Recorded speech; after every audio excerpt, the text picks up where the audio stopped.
أحمده ونصلي على رسوله الكريم. أما بعد فأعوذ بالله من الشيطان الرجيم. بسم الله الرحمن الرحيم. فسبح بحمد ربك وكن من الساجدين واعبد ربك حتى يأتيك اليقين. وعن أبي ذر رضي الله تعالى عنه قال قال رسول الله صلى الله عليه وسلم: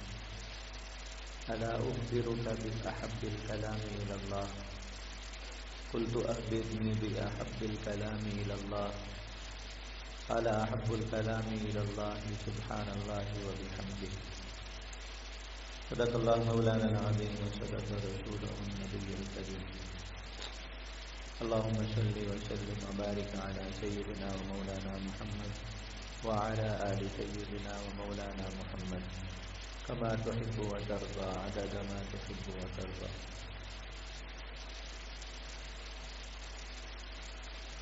اللہ رب العزت نے قرآن مجید میں ایمان والوں کو اپنے ذکر کی کثرت کا حکم فرمایا.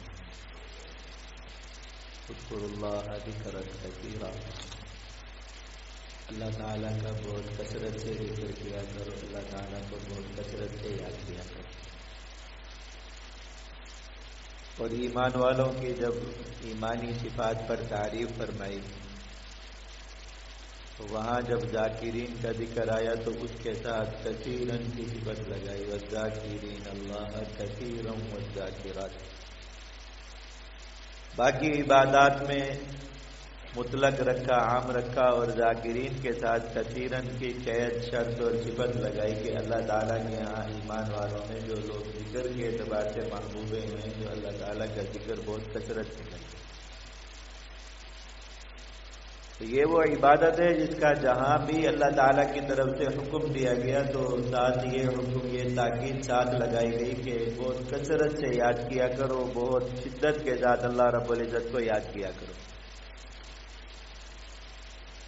اس لیے کہ مومن ایمانی زندگی میں اسی وقت ہوتا ہے اور اس کا ایمان اسی وقت ہی سلامت اور جو ہے وہ بیدار اور اس کے ساتھ جو ہے وہ مکمل کیفیات کے ساتھ اس کے ساتھ موجود ہوتا ہے جب وہ اللہ رب العزت کے ذکر کی اور یاد کی حالت میں. ذکر کا معنی ہوتا ہے یاد، کہ اللہ تعالیٰ کو جو ہے وہ مومن کو اللہ تعالیٰ ہر وقت یاد رہے، بھولے نہ کبھی اللہ رب العزت. زندگی کی کوئی حالت ہو، جس حالت میں بھی ہو، خوشی میں، غم میں، پریشانی میں، راحت میں اور شر صدر میں، تنگی میں، کسی بھی حالت میں اس کو اللہ رب العزت یاد رہے، ورنہ وہ ایمان کی کیفیات سے بھٹک جائے گا اور ایمان کے تقاضوں سے بھٹک جائے گا، دور ہو جائے گا اگر اسے وقت اللہ رب العزت یاد رہے. خوشی میں اللہ رب العزت یاد نہ رہے، حد سے نکل جائے گا، بغاوت میں پڑ جائے گا اور اس خوشی کو اپنے لیے وبال اور گناہ اور عذاب بنا دے. غم اور پریشانی میں اللہ رب العزت یاد نہ رہے تو اس وقت میں شیطان کا شکار ہو جائے گا، مایوس ہو کر اللہ رب العزت کی ذات سے مایوسی آ جائے گی اور جو ہے اللہ تعالیٰ کی نعمتوں کا کفران کر بیٹھے گا، ناشکری کے کلمات زبان سے ادا کرے گا. یاد نہیں رہے گا کہ اللہ تعالیٰ میرے خالق ہیں، مالک ہیں، یہ حالت امتحان انہی کی طرف سے پیش آئی ہے تو ٹل جائے، ختم ہو جائے گی. اللہ تعالیٰ یاد نہیں رہیں گے، وہ خوشی بھی اپنے لیے، وہ غم کو بھی اپنے لیے وبال اور عذاب بنا دے. اور یہ انسان کو عادت پڑ جائے کہ اسے اللہ رب العزت ہر وقت یاد رہے. کوئی کام کرنا ہے تو یاد رہے کہ پوچھے اللہ تعالیٰ سے کہ یا اللہ کیسے کرنا ہے، کرنا بھی ہے یا نہیں کرنا. یہ عادت کیسے پڑے گی یاد رکھنے کی کہ بھولے نہ اللہ رب العزت. تو زبان کے ذکر کو اس کا واسطہ اور ذریعہ بنے کہ انسان اپنے اوقات کو، اپنی عادت کو، اپنی چلت پھرت کو اللہ رب العزت کے ذکر کا پابند کر لے. اٹھتے بیٹھتے اللہ رب العزت کا نام اس کی زبان پر جاری رہتا ہے تو زبان پر جو چیز کثرت سے جاری رہے دل پر اس کا ضرور اثر ہوتا ہے، ضرور اس کا اثر ہوتا ہے. انسان جس طرح کی مشغولیت میں اپنے آپ کو رکھتا ہے اس کا اس کی زندگی پر لازمی اثر ہوتا ہے، لازمی. کھیل کود کا شوقین ہوگا اور وہ زیادہ انہی چیزوں کو دیکھے گا، زیادہ انہی کے بارے میں بات کرے گا تو تنہائی میں اکیلا ہی بیٹھا ہوگا تو کھیلوں کے خیالات دل و دماغ میں چل رہے ہوں گے اور ہر وقت بس وہ دماغ جو ہے وہ انہی میں الجھا رہے گا. شہوات کا شوقین ہوگا تو اس کی ساری زندگی وہ اسی کے دائرے میں گزر رہی ہے، اور خلوت میں جلوت میں دماغ بس شہوات میں برائیوں کے برے خیالات میں جو ہے وہ جکڑا ہوگا ہر وقت، اور انہی میں چل رہا ہے، وہ دائرہ اسی میں گھومتا رہے گا۔ تو ایسے ہی جو انسان اپنے اوقات کو اللہ رب العزت کے ذکر کا پابند کر لے تو اسے اللہ رب العزت یاد رکھے، اور پھر یہ یاد اس کی زندگی کے ہر کام پہ اثر انداز ہوتی ہے، ہر عمل پہ اثر انداز ہوتی ہے، ہر حالت پہ اثر انداز ہوتی ہے۔ اور اللہ رب العزت کا ذکر وہ چیز ہے انسان کو جس حال میں بھی اللہ رب العزت کی یاد آ جائے وہ حالت اس کے لیے اجر و ثواب اور آخرت کی تعمیر کا ذریعہ بنے۔ بظاہر دنیا میں دیکھنے میں اچھی حالت ہو یا بری حالت ہو، خوشی کی حالت ہو، تکلیف کی حالت ہو، راحت کی حالت ہو، غم کی حالت، کیسی بھی حالت ہو، اللہ تعالیٰ اس میں یاد آ گئے تو یہ چیز انسان کے لیے کیا بنے؟ ترقی درجات کا ذریعہ بنے۔ اللہ تعالیٰ کو اپنا ذکر بہت محبوب ہے، اس لیے فرمایا کہ کثرت سے کیا کرو کہ تھوڑا یاد کرنے سے، تھوڑا نام لینے سے اللہ رب العزت کی بندگی کا حق ادا نہیں ہوتا، اور جو مقصد ہے یہ پورا نہیں ہوتا۔ تھوڑا یاد کرو گے تو تھوڑا ہی یاد آئے گا، کثرت سے یاد کرو گے تو کثرت سے یاد رہے گی، اور زندگی کے ہر موڑ پر، ہر تکلیف، ہر پریشانی میں اللہ رب العزت کی یاد انسان کا سہارا ہے۔ اور پھر ذکر کے اندر اللہ تعالیٰ کے ذکر متعدد ہیں، کسی بھی عنوان سے اللہ رب العزت کو یاد کیا جائے ذکر ہوتا ہے، حتیٰ کہ کوئی شخص اگر اللہ تعالیٰ کے دین کے مسائل پڑھ رہا ہوتا ہے یہ بھی اللہ رب العزت کی یاد اور ذکر ہے۔ جس چیز کی نسبت بھی اللہ رب العزت کی طرف ہے، جس عمل کی بھی، وہ سب ذکر اللہ ہے، سب۔ لیکن اس میں پھر اللہ تعالیٰ کے ہاں کچھ کلمات، کچھ انداز اور کچھ جو ہے وہ صیغے، کچھ جو ہے وہ اسلوب اس کے ایسے ہیں جو اللہ رب العزت کے یہاں زیادہ پسندیدہ ہیں، تو ان کی زیادہ کثرت کا حکم دیا کہ اللہ تعالیٰ کو جب اس طریقے سے یاد کیا جائے، اس عنوان سے یاد کیا جائے اور اس اسلوب کے ساتھ اللہ رب العزت کو یاد کیا جائے تو اللہ تعالیٰ کو زیادہ پسند آتا ہے، زیادہ محبوب ہوتا ہے اللہ رب العزت کے یہاں، تو اللہ تعالیٰ اس محبت میں، پسندیدگی میں انسان کو زیادہ نوازتا ہے۔ تو ذکر کے باب میں یہ جو محبوبیت ہے یہ تسبیح کے ذکر کو حاصل، تسبیح جسے کہتے ہیں سبحان اللہ کے کلمے سے اللہ رب العزت کو یاد کرنا، اللہ رب العزت کی تسبیح کرنا، اس کلمے کو، اس کلام کو اللہ رب العزت کے یہاں سب سے زیادہ محبوبیت حاصل۔ ویسے فضیلت کے اعتبار سے لا الہ الا اللہ کا جو ذکر ہے اللہ کے نبی صلی اللہ علیہ وسلم کہ یہ افضل الذکر ہے، سب سے افضل ہے۔ محبوبیت کے اعتبار سے قرآن مجید میں دیکھا جائے، احادیث رسول صلی اللہ علیہ وسلم میں دیکھا جائے، جہاں بھی اللہ رب العزت کے جو ذکر کی جو اسلوب اللہ تعالیٰ سب سے زیادہ پسند، سب سے زیادہ جس کا حکم فرمایا، سب سے زیادہ جس کی تاکید فرمائی، اور سب سے زیادہ جس ذکر پر اپنے بندوں کی تعریف فرمائی کہ انسان اس طرح ذکر کرتا ہے اللہ رب العزت کیا محبوب بن جاتا ہے، وہ تسبیح کا ذکر، سبحان اللہ۔ اصل یہ ہے کہ اللہ تعالیٰ کو اپنی تعریف پسند ہے، ایمان لائے انسان اللہ تعالیٰ پر تو اللہ تعالیٰ کی تعریف کرے، اللہ رب العزت ذات ہے اپنی تعریف سے بہت خوش ہوتے ہیں۔ تو ایمان کا اظہار، چونکہ ایمان بنیادی چیز ہے، اگر ایک آدمی بغیر ایمان کے اللہ رب العزت کی تعریف کر رہا ہے تو اللہ رب العزت کیا راضی ہوں گے؟ وہ تو اس سے خوش نہیں ہوں گے، تو ایمان میں ہی خطا کر کے، غلطی کر کے بنیاد ہی نہیں بنائی، تو ایمان کے بغیر تو کوئی نیک عمل، خواہ وہ نماز ہو، خواہ وہ جہاد ہو، خواہ وہ تعلیم و تعلم ہو، دعوت و تبلیغ، کوئی بھی عمل ایمان کے بغیر تو ایسے ہی بیکار ہے۔ لوگوں کو کھلا رہا ہے، پلا رہا ہے، لوگوں کی خدمات کر رہا ہے، کوئی فائدہ نہیں ان چیزوں میں، سب دنیا میں ضائع اور اکارت ہو جاتے ہیں، ان پر میزان ہی قائم نہیں ہوتی پھر۔ تو اس کا اظہار ہوتا ہے لا الہ الا اللہ، اور اللہ رب العزت کی تعریف ہوتی ہے اللہ رب العزت کی صفات پر، تو ان صفات پر جو تعریف کے دو کلمات ہیں کہ سبحان اللہ، دوسرا الحمدللہ، ان دونوں سے اللہ رب العزت کی تعریف ہوتی ہے۔ سبحان اللہ سے بھی اللہ تعالیٰ کی تعریف ہوتی ہے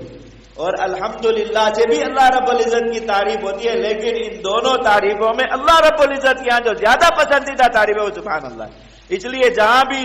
ذکر آتا ہے دونوں کا تو تسبیح پہلے ہوتی ہے، حمد بعد میں ہوتی ہے، حکم میں ہو اور خبر میں ہو یا جو کلمات بتائے گئے ان کے اندر ہو، تو جہاں دونوں کو، دونوں تعریفوں کو ملائے، سبحان اللہ کے ذریعے بھی تعریف کی جا رہی ہوگی، الحمدللہ کے ذریعے بھی کی جا رہی ہوگی، تو سبحان اللہ پہلے ہوگا، الحمدللہ بعد میں۔ اس لیے دیکھیے کہ تعریف کے دو پیرائے، ایک پیرایا یہ ہے کہ انسان جس ذات کی تعریف کر رہا ہے کہ اس کے اندر یہ خوبی ہے، اس کے اندر فلاں کمال ہے، اس کے اندر یہ اچھی صفت ہے، اس کے اندر یہ خوب ہے، کمال کی چیز ہے، اس طرح گنتی کرائے ان صفات گنتا جائے گی۔ دوسرا اسلوب یہ ہے کہ ہم جس ذات کی تعریف کر رہے ہیں اس کے اندر کوئی ایسی چیز جو نقص والی ہے، کوئی ایسی چیز جو کمی کہلائی جا سکے، کوئی ایسی چیز جو کوتاہی کہلا سکے، اس کی ذات میں ہے ہی نہیں، ہے ہی نہیں۔ تو اب اگر آپ کسی بھی زبان کے عرف، کسی بھی زبان کے ادب کے اعتبار سے ان دونوں تعریفوں کا موازنہ کیجئے تو زیادہ مبالغہ کس تعریف میں؟ یوں کہنا کہ اس کے اندر یہ چیز وجہ، یوں کہنا کہ اس کے اندر تو کوئی نقص ہے ہی نہیں، یہ تعریف زیادہ مبالغے والی ہے۔ تو سبحان اللہ کا مطلب کیا ہے کہ اللہ تعالی کی ذات میں کوئی عیب، کوئی نقص، کوئی ایسی چیز جو عیب کا ذریعہ سبب بن سکے اللہ رب العزت کی ذات میں۔ تو کسی بھی معاملے میں شریک ہونا یہ عیب ہے کہ ایک جو ذات ہے وہ کسی معاملے میں تنہا اور یکتا نہیں، یکتائی خود ایک بہت بڑا کمال ہے کہ کوئی صفت کی ذات کے اندر ایسی ہو جو کسی دوسرے کے اندر ہو ہی نہ سرے سے۔ اللہ رب العزت شریک سے پاک ہے۔ سبحان اللہ جب کا کیا مطلب ہے؟ اللہ تعالیٰ اپنی ذات میں، اپنی ہر صفت میں شریک سے پاک ہے۔ جو صفت اللہ رب العزت کی جس درجے پر ہے وہ صرف اللہ ہی کے لیے خاص ہے، کوئی دوسرا اس کے اندر شریک نہیں ہو سکتا۔ اب دیکھو اللہ تعالیٰ نے اپنی جو صفات ہیں، تعریفات ہیں، ان میں انسانوں کچھ حصہ دیا ہے اپنی مخلوقات کو۔ کچھ اللہ تعالیٰ نے انسانوں کو علم دیا، کچھ حسن دیا، کچھ سخاوت دی، کچھ یہ اللہ تعالیٰ کی صفات ہے اصل میں، لیکن اس کا کچھ حصہ اب تعریف ہوتی ہے تو اس پر مخلوق کی بھی تو تعریف ہوتی ہے نا، لیکن مخلوق کی تعریف میں کیا ہوتا ہے کہ ایک حد پہ جا کے یہ صفت ختم ہو جائے گی، انتہا ہو جائے گی، اور اس کی جو وہ صفت ہے متضاد اور مخالف صفت ہے، جیسے کہا جائے کہ فلاں آدمی بہت بڑا عالم ہے، عالم اللہ تعالیٰ کا نام ہے، علیم اللہ تعالیٰ کی صفت ہے، لیکن انسانوں کو اللہ نے علم دیا تو علم پر انسانوں کی تعریف ہوتی ہے یا نہیں ہوتی؟ لیکن انسان کتنا بھی بڑا عالم ہو، کتنا بھی بڑا، اور کسی بھی فن میں، کسی بھی شعبے میں علم کے بہت باقی سب لوگوں سے کہا جائے کہ سب سے بڑا عالم، سب سے بڑا عالم، لیکن پھر بھی اگر آپ دنیا میں جتنی معلومات ہے، جتنی چیزیں ان کا وہ کریں کہ اس کی معلومات زیادہ ہیں یا جو چیزیں یہ نہیں جانتا وہ زیادہ ہے، تو کیا نکلے گا کہ جو چیزیں یہ نہیں جانتا وہ زیادہ ہے۔ اس لیے کہ دنیا میں جو علوم بکھرے کوئی ایک تو نہیں ہے نا۔ ایک آدمی اگر مثال کے طور پہ سمجھو دینی علوم کا عالم ہے تو دینی علوم میں ہی اب آپ کسی بھی لائبریری میں جا کسی بڑی دیکھیں تو کتنی کتابیں رکھی ہوتی ہے، یہ سارا دینی علم ہے۔ ایک آدمی کتنا بھی بڑا عالم بن جائے ان میں سے کتنی کتابیں پڑھا ہوا ہوگا۔ ایک آپ مکتبے میں چلے جائیں، صرف بہت بڑا مکتبہ نہ ہو، ایک درمیانے درجے کا مکتبہ یا لائبریری، اس میں چلے جائیں اور کہیں بہت بڑا علامہ، بہت بڑا عالم، دنیا کا سب سے بڑا عالم، اس مکتبے میں جا کے یوں کتابیں دیکھے تو کیا کہے گا کہ ان میں سے کتابیں زیادہ پڑھی ہوئی ہیں یا کم پڑھی ہوئی ہیں؟ کم ہی پڑھی ہوئی ہیں۔ تو علم کم ہے اور جہل یعنی لا علمی کیا ہے؟ زیادہ ہے۔ اللہ تعالیٰ کی ذات علیم ہے، عالم ہے، کیا ہے؟ اللہ تعالیٰ کے ہاں لا علمی کا تصور نہیں۔ سبحان اللہ کا تو کیا مطلب؟ اللہ تعالیٰ لا علمی سے پاک ہے۔ اب آپ یہ تعریف کرتے کہ بہت بڑا علم، بہت زیادہ علم ہے، یہ تعریف بڑی ہوتی ہے۔ یہ کہا کہ لا علمی سے سرے سے پاک ہے، لا علمی کا تصور ہی وہاں نہیں ہے، اب یہ بہت بڑی تعریف ہوگی۔ سبحان اللہ کا یہ مطلب اللہ تعالیٰ کو اپنی تعریف کا یہ جو اسلوب ہے اس لیے زیادہ پسند ہے کہ اللہ تعالیٰ کی پاکی اس سے بیان ہوتی ہے کہ آپ کوئی بھی چیز جو نقص والی ہے تصور کریں اس کا، صرف فلاں ذات میں یہ عیب ہو سکتا ہے، یہ نقص ہو سکتا ہے۔ ہم جب سبحان اللہ کہتے ہیں کہ ہمارا جو اللہ ہے، ہمارا جو خالق ہے، ہمارا جو مالک ہے، ہمارا جو محبوب ہے، وہ نقص سے پاک ہے، بالکل اس کے اندر نقص ہو۔ ہر کمال خود بخود کیا ہو گیا؟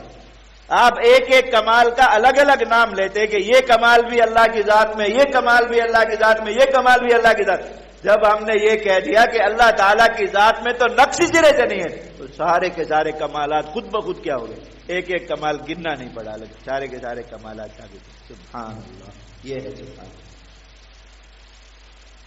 اللہ رب العزت کی ذات ہر عیب سے، ہر نقص سے، ہر کمی سے، ہر کوتاہی سے، ہر برائی سے پاک ہے۔ تو بندہ جب یہ کہتا نا ایمان کے بعد لا الہ الا اللہ پر ایمان لائے کہ ہم نے اللہ رب العزت کو اپنا معبود مانا ہے، بس کسی کو اس کے ساتھ شریک نہیں کرا، اور پھر وہ ماننے کے بعد اس کی تعریف شروع کرتا ہے، سبحان اللہ کہتا ہے کہ اللہ تعالیٰ ہر نقص سے پاک ہے، اللہ تعالیٰ خوش ہو، الحمدللہ کہتا ہے، الحمدللہ کا معنی ہے ہر کمال اللہ رب العزت کی ذات میں ہے، ہر کمال اللہ رب العزت کی ذات میں۔ تو یہ دو کلمات ملا کے ہر جگہ پہ ذکر کے، سبحان اللہ کہو و بحمدہ، اب اس کی حمد کے ساتھ ملا کے کہو، سبحان اللہ والحمدللہ کہو، ہمارا رب ہر عیب سے پاک ہے، ہمارا رب ہر کمال سے متصف ہے، اللہ تعالیٰ خوش ہو جاتا ہے، راضی ہو جاتا ہے۔ حضرت سیدنا ابو ذر غفاری رضی اللہ تعالیٰ عنہ فرماتے ہیں، جو روایت پڑھی نبی کریم صلی اللہ علیہ وسلم نے، ان سے فرمایا کہ ابو ذر آپ کو وہ کلام، وہ بات جو انسان کی زبان سے نکلتی ہے بتاؤں جو اللہ تعالیٰ کو سب سے زیادہ پسند ہے، سب سے زیادہ پسند، وہ چاہتے ہیں کہ وہ ان کا بندہ یہ بات زیادہ سے زیادہ کرے، اللہ تعالیٰ سنے اور اللہ تعالیٰ خوش ہو، سب سے زیادہ محبوب اللہ تعالیٰ۔ تو نے عرض کیا یا رسول اللہ مجھے ضرور بتائیے، اور میں اللہ تعالیٰ کے ہاں بندے کا سب سے پسندیدہ اور بہترین کلام سبحان اللہ ہے، جو اپنے خالق کی، مالک کی، اپنے محبوب کی تعریف میں، اس کی مدح سرائی میں کھویا رہے، بس کہ میرا اللہ ہر نقص سے پاک ہے، میرے اللہ میں ہر کمال ہے، میرا اللہ ہر عیب سے پاک ہے، میرے اللہ کے اندر ہر کمال کی صفت موجود ہے، بس یہی کہتا ہے، اللہ تعالیٰ اس سے بہت خوش اور بہت راضی ہے۔ اور دیکھیے یہ جو آیت ہے جو میں نے عرض کی پڑھی کہ اللہ تعالیٰ نے ذکر کی کثرت کا حکم کر، اذکروا اللہ ذکرا کثیرا، ذکر سکھایا ساتھ پہنچا، سبحوہ بکرۃ وعشیا، چاہتے ہو نا اللہ تعالیٰ کا بہت کثرت سے ذکر کرو، صبح و شام اللہ تعالیٰ کی تسبیح کیا، اللہ تعالیٰ کو بہت پسند ہے۔ فسبحان اللہ حین تمسون وحین تصبحون، صبح کرو کہو سبحان اللہ، شام آئے کہو سبحان اللہ، وَلَهُ الْحَمْدُ فِي السَّمَاوَاتِ وَالْأَرْضِ، پھر کہو الحمدللہ، ہمارے اللہ کی بڑائی، ہمارے اللہ کی تعریف، ہمارے اللہ کی صفات کمال ہر جگہ پر بس اسی کا چرچا ہے، ہر جگہ پر اسی کا ڈنکا بج رہا ہے، سبحان اللہ کہو الحمدللہ، جگہ جگہ قرآن مجید میں اللہ رب العزت سکھائے۔ اللہ تعالیٰ کے ہاں جو ہے وہ فرشتے آسمانوں میں، اللہ تعالیٰ کا جتنی بھی مخلوقات ہیں، جتنی بھی مخلوقات اللہ تعالیٰ کی، یہ ہم جو ایسی مخلوقات دیکھتے ہیں جن کی آوازیں ہیں لیکن ہمیں ان آوازوں کی سمجھ نہیں آتی، جیسے پرندے بول رہے ہیں، جاندار جانور بول رہے ہیں، یہ سب چیزیں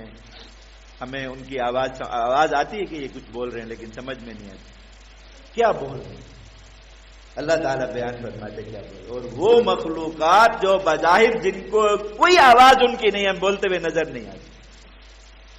درخت ہیں، پہاڑ ہیں، اللہ رب العزت کی یہ مخلوقات جنہیں ہم جمادات کہتے ہیں، بظاہر جن کے اندر یعنی یہ نباتات ہیں، ان کی کوئی آواز ہمیں نہیں آتی، اور اس سے بڑھ کر وہ مخلوقات جنہیں ہم جمادات کہتے ہیں کہ بظاہر ان کا بڑھنا، ان کے اندر زندگی کی کوئی رمق ہمیں نظر نہیں آتی۔ چلو ہم پر پودوں میں تو دیکھتے ہیں نا، درختوں میں، پودوں میں زندگی کوئی رمق تو ہے، چھوٹے ہوتے ہیں، بڑے ہوتے ہیں، یہی زندگی کی نشانی ہے کہ ترقی ہوتی ہے، ارتقاء ہوتا ہے، تو زندگی کچھ نظر آ رہی لیکن آواز نہیں آتی۔ ایسی مخلوقات جن کی زندگی بھی ہمیں نظر نہیں آ رہی، کچھ بڑھ رہے ہیں، ان کے اندر کچھ اضافہ ہو رہا ہے، کوئی چیزیں، مٹی ہے، ریت ہے، پہاڑ ہے، پانی ہے، سب چیزیں، فرمایا کہ یہ کوئی بھی ان میں سے ایسا نہیں ہے، کوئی بھی ان میں سے جو اللہ رب العزت کے اس محبوب ذکر سے غافل ہے۔ تسبح لہ السماوات السبع والارض ومن فیہن، تو میں یہ 7 آسمان جو تمہیں نظر آ رہے ہیں ایک چھت کی طرح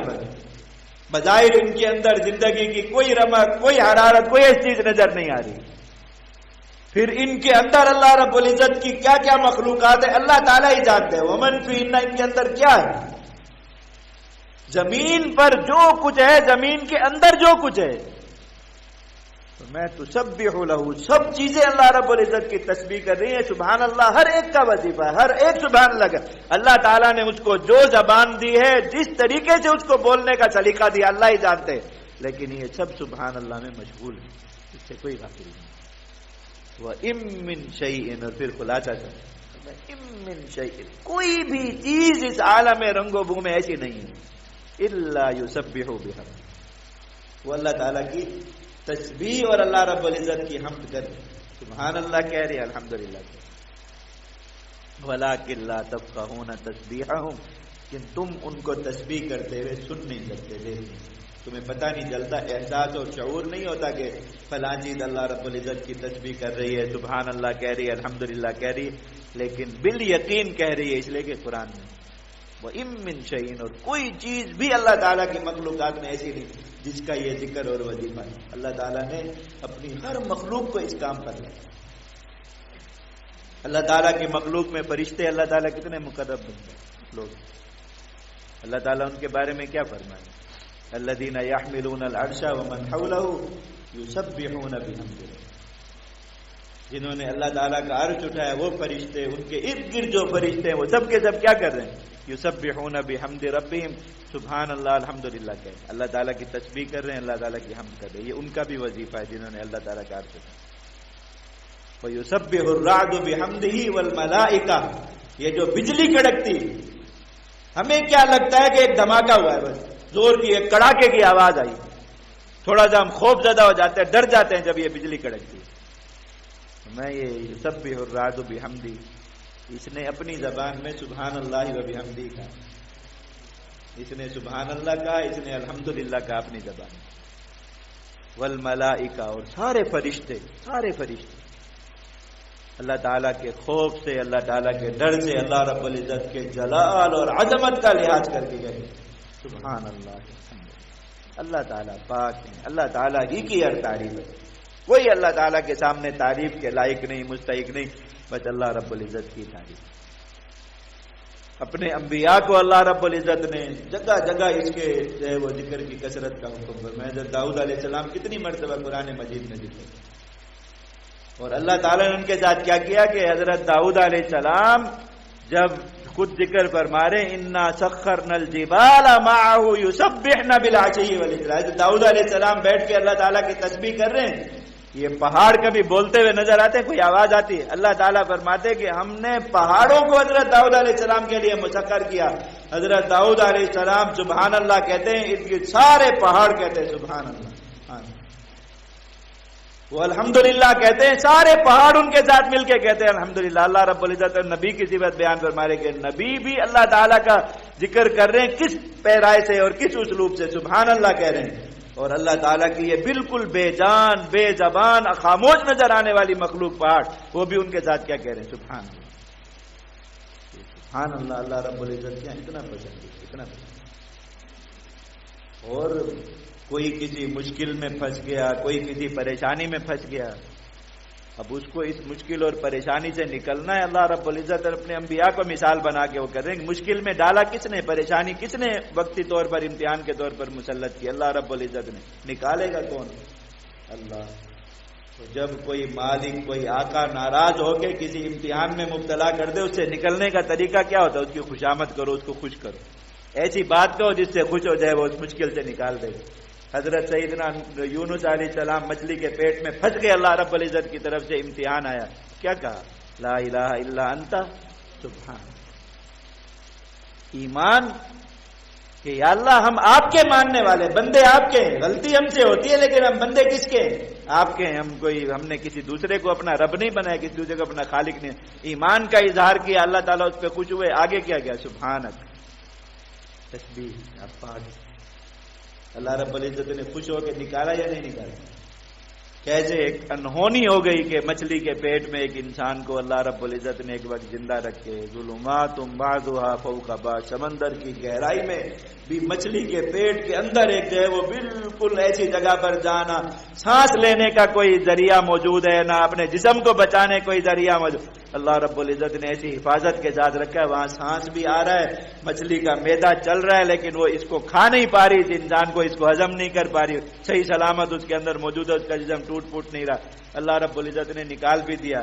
خود فرمایا کہ ہم نے کس چیز کی وجہ سے نکال، فلولا انہ کان من المسبحین للبث فی بطنہ الی یوم یبعثون۔ یونس علیہ السلام اگر اللہ تعالیٰ کی تسبیح نہ کرتے پر میں یہیں رہتے قیامت تک، باہر نہیں آ سکتے۔ اللہ تعالیٰ نے کس چیز کی برکت سے نکالا؟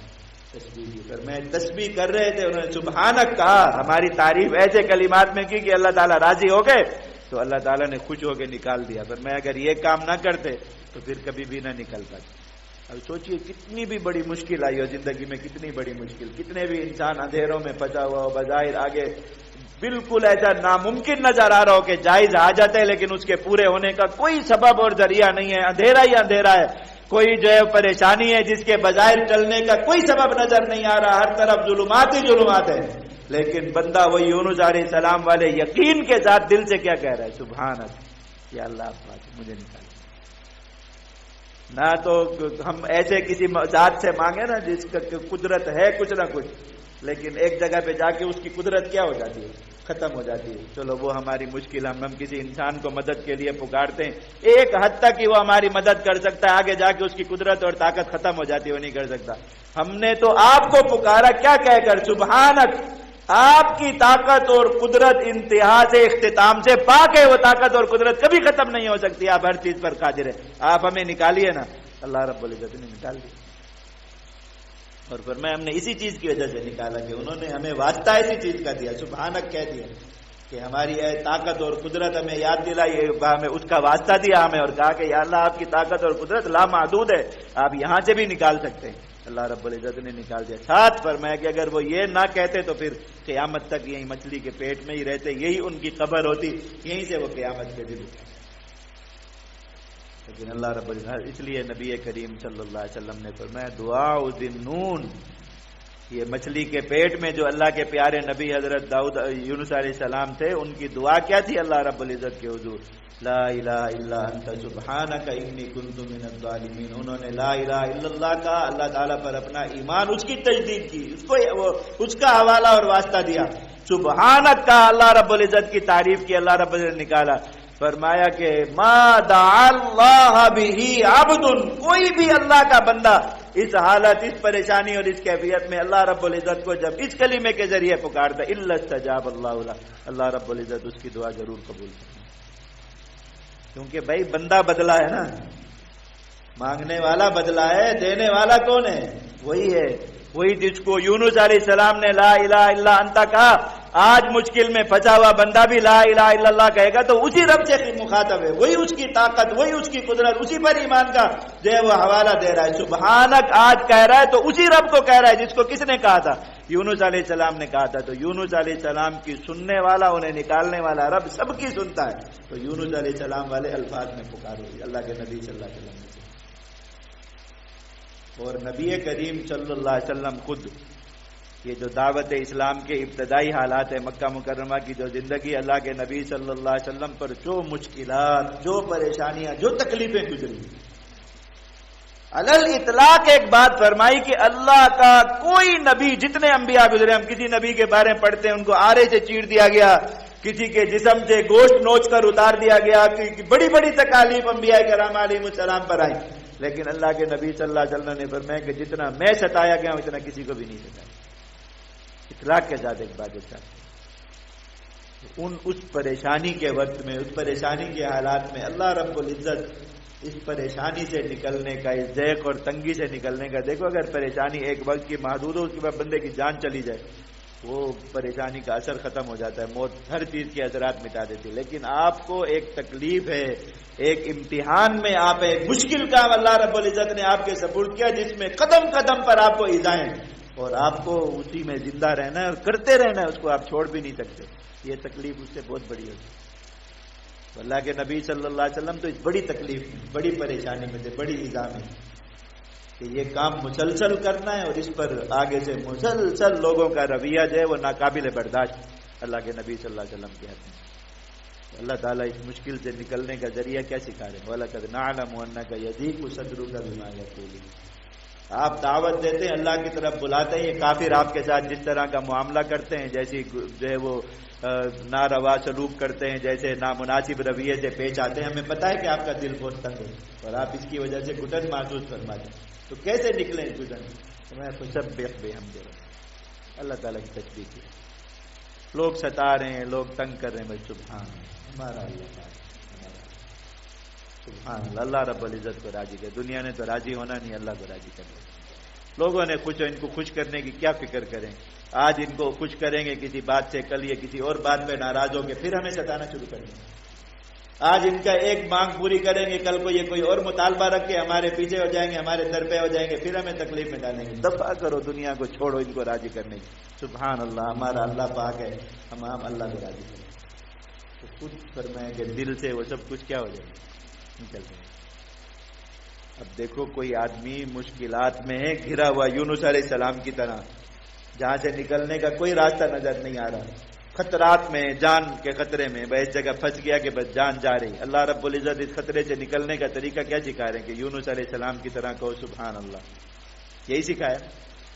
لوگوں کی ایذا ہے، انسان کو دنیا میں مختلف حالات اور پریشانیاں پیش آتی ہیں نا، لوگ ستا رہے ہیں، تنگ کر رہے ہیں، کسی کا دنیا میں یہی امتحان ہوتا ہے کہ بیچارہ لوگوں کے ہاتھوں ستایا جاتا رہتا ہے، رشتہ دار تنگ کریں گے، کسی کو بیوی تنگ کرے، کسی کو اولاد تنگ کرے گی، کسی قریبی رشتہ دار تنگ کریں گے، کسی کو کوئی کاروباری شریک ایسا مل جائے گا جو تنگ کرے گا، کسی کو لین دین والے تنگ کریں گے، کسی کو کوئی جو ہے وہ اپنے جو وہ طاقت اور قوت کے نشے میں آ کر ستائے گا۔ بس اس بیچارے کا دنیا میں امتحان یہ ہے کہ یہ لوگوں کے ہاتھوں ستایا جائے، تو یہ اس تکلیف سے اور اس پریشانی سے کیسے نکلے؟ اللہ تعالیٰ نے اپنے پیارے نبی حضرت محمد الرسول اللہ صلی اللہ علیہ وسلم کو جو نسخہ سمجھایا، جو نسخہ ارشاد فرمایا، امت کے لیے ارشاد فرمایا، میں فسبح بحمد ربی،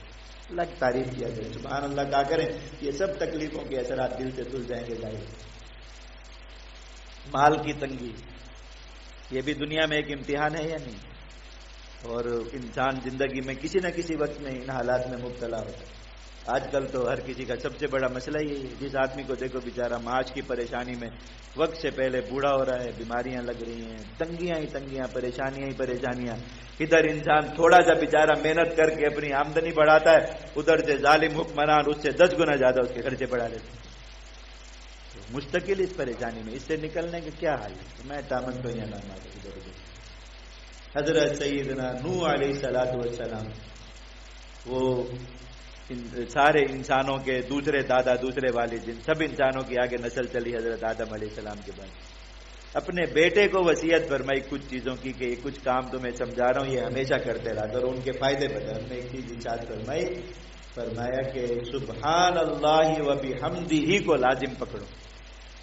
اس لیے کہ اللہ تعالی کی ساری مخلوق کو اسی کلمے کی برکت سے رزق دیا جائے۔ تو یہ آسمان سے رزق اتارنے کی کنجی اور چابی کیا ہے؟ سبحان اللہ و بحمدہ، سبحان اللہ و بحمدہ۔ اس کی محنت کرو، اپنے معاش کو بہتر کرنے کے لیے حلال ذریعہ اختیار کرو۔ یہ مطلب نہیں کہ تسبیح لے کے بیٹھو اور سبحان اللہ و بحمدہ پڑھو دروازہ بند کر کے اور اوپر سے چھت پھٹے گی روٹی آئے گی، یہ نہیں سکھایا شریعت نے۔ انسان نے جو ایک جائز ذریعہ اختیار کیا، ایک جائز محنت اختیار کی، اللہ رب العزت کی عبادت کے، اپنے فرائض پورے کر کے، اپنے گھر والوں کے ذمہ داریاں پوری کر کے جو وقت اپنا صرف کرتا ہے اپنے کسی بھی حلال ذریعہ معاش میں، اس میں پورا نہیں پڑ رہا، تنگی ہو رہی ہے، اس کو اس تنگی کو دور کرنے کا طریقہ بتائیے کہ اس محنت کے ساتھ یہ شامل کرے۔ کیا انسان اپنے معاش کے اس پر بیٹھا ہے، اپنے جو ہے وہ اللہ تعالیٰ نے اس کا روزی کا جو ذریعہ بنا ہے، دکان پر ہے، ریڑھی پر ہے، ملازمت پر ہے، کہیں بھی ہے، محنت کر رہا ہے کمانے، اور زبان پر کیا ہے؟ سبحان اللہ و بحمدہ، سبحان اللہ و بحمدہ، سبحان اللہ و بحمدہ، بس یہ دروازے کھول رہے ہیں اس کے۔ روایت میں ایک صحابی ہے نبی کریم صلی اللہ علیہ وسلم کی خدمت اور آ کے بہت الہا اور زاری کے ساتھ، یا رسول اللہ میں بس فقر اتنا ہے کہ میں تنگ ہوں، کسی طرح بہت مشکل اور پریشانی میں ہوں، تنگی بھی، کوئی مجھے ایسی چیز ارشاد فرمائے میرا فقر دور ہو جائے، میں اس امتحان پر اب مزید صبر نہیں کروں۔ تو اللہ کے نبی صلی اللہ علیہ وسلم نے انہیں فرمایا کہ فجر کی سنتیں ادا کرو اذان کے بعد، اور فرائض سے پہلے جب کیا کرنا پڑے گا، ذرا جلدی اٹھنا پڑے گا۔ تو آتے ہیں نا مسجد میں کہ پہلی رکعت میں سنتے پڑھنی ہے تاکہ امام صاحب کے پیچھے پوری قرات میں کھڑے نہ ہونا پڑے۔ امام صاحب کی آدھی رکعت کو جلدی جلدی آئیں گے بھاگتے، جب ادھر نماز کھڑی ہو جائے گی مسجد میں گھسیں گے، اور پھر جب امام صاحب پہلی رکعت پڑھا رہے ہیں پتہ ہے ذرا قرات لمبی ہوگی تو جلدی جلدی دو سنتے ادا ہو رہی ہیں تاکہ امام صاحب کی قرات سے تھوڑی سی جان مزید چھوٹ جائے، اسے پورا وقت نہ کھڑا ہونا پڑے، اور پھر رکوع کے قریب جا کے اس رکعت میں شامل ہو جائے۔ یہ ہماری اکثر لوگوں کی فجر کی نماز ہے۔ تو میں جلدی اٹھو، فجر کی سنتیں ادا کرو اذان کے بعد، اور یہ سنتوں اور فرائض کے درمیان جو وقت ہے اس میں 100 مرتبہ کہو سبحان اللہ و بحمدہ، سبحان اللہ العظیم و بحمدہ استغفر اللہ۔ یہ 3 اذکار کا نصاب ہے، سبحان اللہ، الحمدللہ، استغفر اللہ، اللہ تعالیٰ سے اپنے گناہوں کی معافی بھی مانگو، اس لیے کہ رزق کی تنگی آتی ہے گناہوں کی وجہ سے، اور گناہوں کی معافی نہ لینے کی وجہ سے اللہ تعالیٰ پر جو ہے وہ اللہ تعالیٰ کی تسبیح کی، اللہ تعالیٰ کی حمد کی، اور ساتھ استغفار بھی کیا کہ اللہ جن گناہوں کی غلطیوں کی وجہ سے تنگی ہے یہ دور ہو جائے، تو میں اللہ تعالیٰ تمہاری تنگی دور فرما دے۔ صحابہ کرام فرماتے ہیں کہ ہم نے کچھ دنوں بعد دیکھا 4 گاؤں کا مالک تھا، 4 گاؤں، یہ زمین کے جیسے ابھی بھی کچھ وقت پہلے تک گاؤں دیہاتوں میں ہوتا تھا نا، یہ کنویں سے زمین کی پیمائش ہوتی تھی، تو یہ ایک کنواں ہے، اس کے ارد گرد اتنی جو زمینیں کہتے ہیں یہ ایک کنواں ہے اس طرح، تو وہ اسی طرح جہاں ایک کنواں ہوتا تھا اس کے ارد گرد کی آبادی ایک گاؤں کہلاتا تھا، تو ہم نے کہا 4 گاؤں کا مالک ہو گیا وہ تھوڑے ہی عرصے میں، اللہ کے نبی صلی اللہ علیہ وسلم کے بتائے ہوئے اس عمل کو اپنانے کے ہو گئے۔ تو اللہ تعالیٰ نے جو رزق کے جو خزانے وہ بھی کس میں رکھے، سبحان اللہ، طاقت اور قوت کے خزانے، جسمانی طاقت اور قوت کے،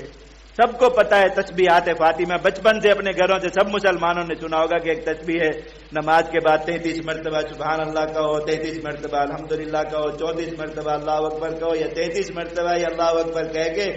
1 مرتبہ کہو لا الہ الا اللہ وحدہ لا شریک لہ لہ الملک و لہ الحمد وهو علی کل شیء قدیر، اس طرح 100 پورا کرو، یہ تسبیحات فاطمہ کہلاتی۔ اللہ کے نبی صلی اللہ علیہ وسلم نے یہ حضرت سیدہ فاطمہ رضی اللہ تعالیٰ عنہ کو یہ تحفہ دیا کس چیز کی بنیاد پر ہے؟ اب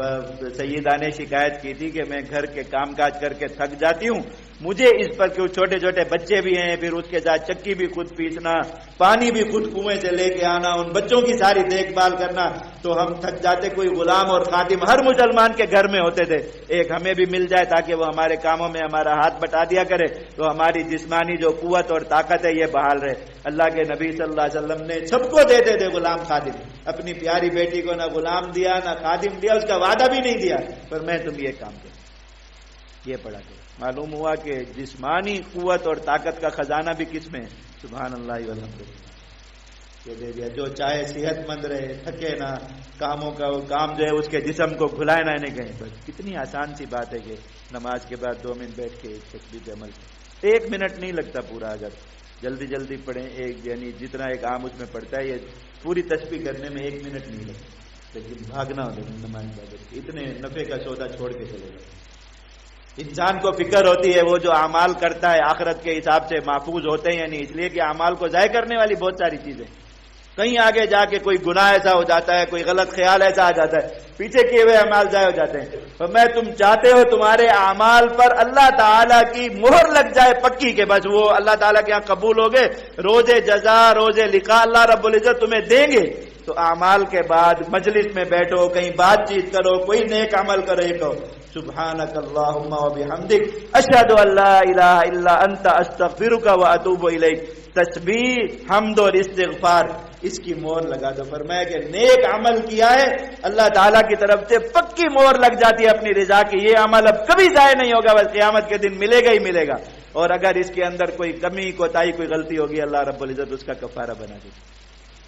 کتنا بڑا زبردست سودا ہے آخرت کے اعتبار سے کہ انسان عمل کر کے بس بے فکر ہے کہ یہ عمل الحمدللہ اللہ رب العزت کے یہاں کیا ہو گیا، محفوظ ہو گیا، یہ میرے نامہ اعمال میں تلنے کے لیے قیامت کے دن دستیاب ہوگا، تو اس پر سبحان اللہ والحمدللہ کیا لگا دے، مہر لگا دے، ساتھ استغفار بھی ملا دے۔ اتنا نفع والا کلمہ، اتنے فائدے والا کلمہ، اور کتنے طریقے اللہ کے نبی صلی اللہ علیہ وسلم نے سبحان اللہ وبحمدہ سبحان اللہ العظیم کو،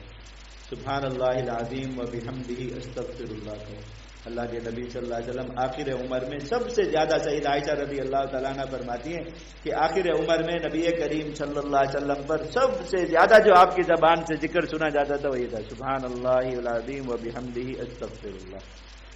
تسبیح، استغفار، حمد اور استغفار، ان تینوں چیزوں کو ملا کے انسان جو کوئی بھی اپنا وہ بنا لے،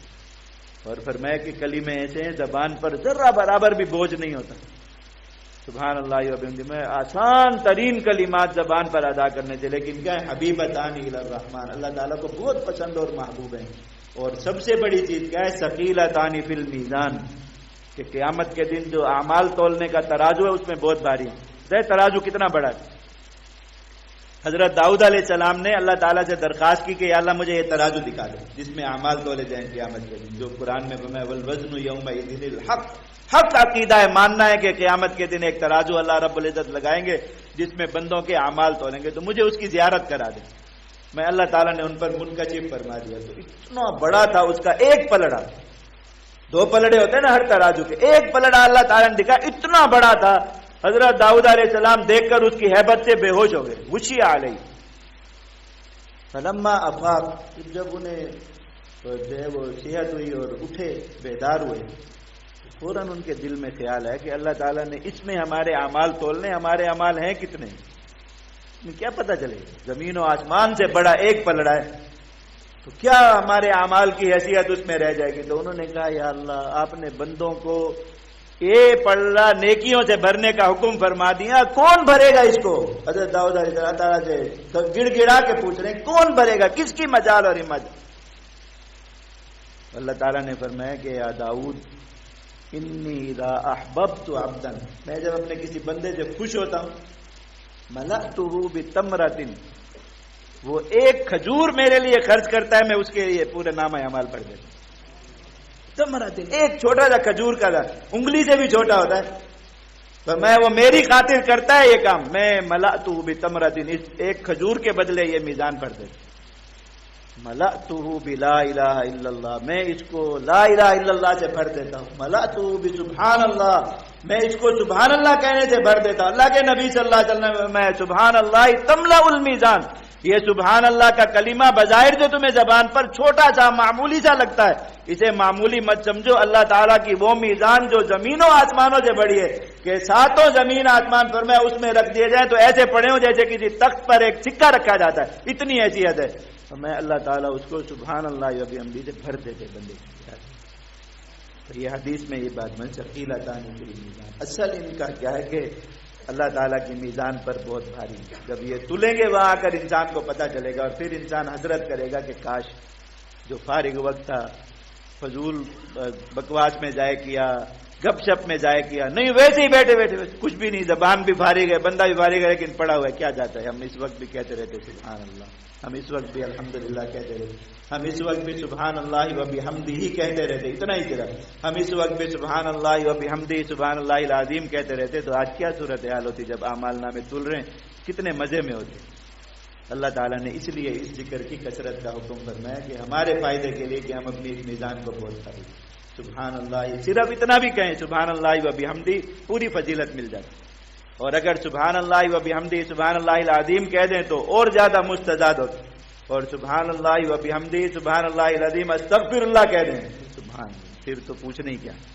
تو اس ذکر کو ہم سب اپنی زندگیوں کا ورد بنا لیں، چلتے پھرتے اٹھتے بیٹھتے اللہ تعالیٰ اسے ہماری زبانوں پر جاری فرما دیں، اور قیامت کے دن اس کے بدلے اللہ تعالیٰ ہمارے نامہ اعمال کو بھر دیں۔ وآخر دعوانا الحمدللہ۔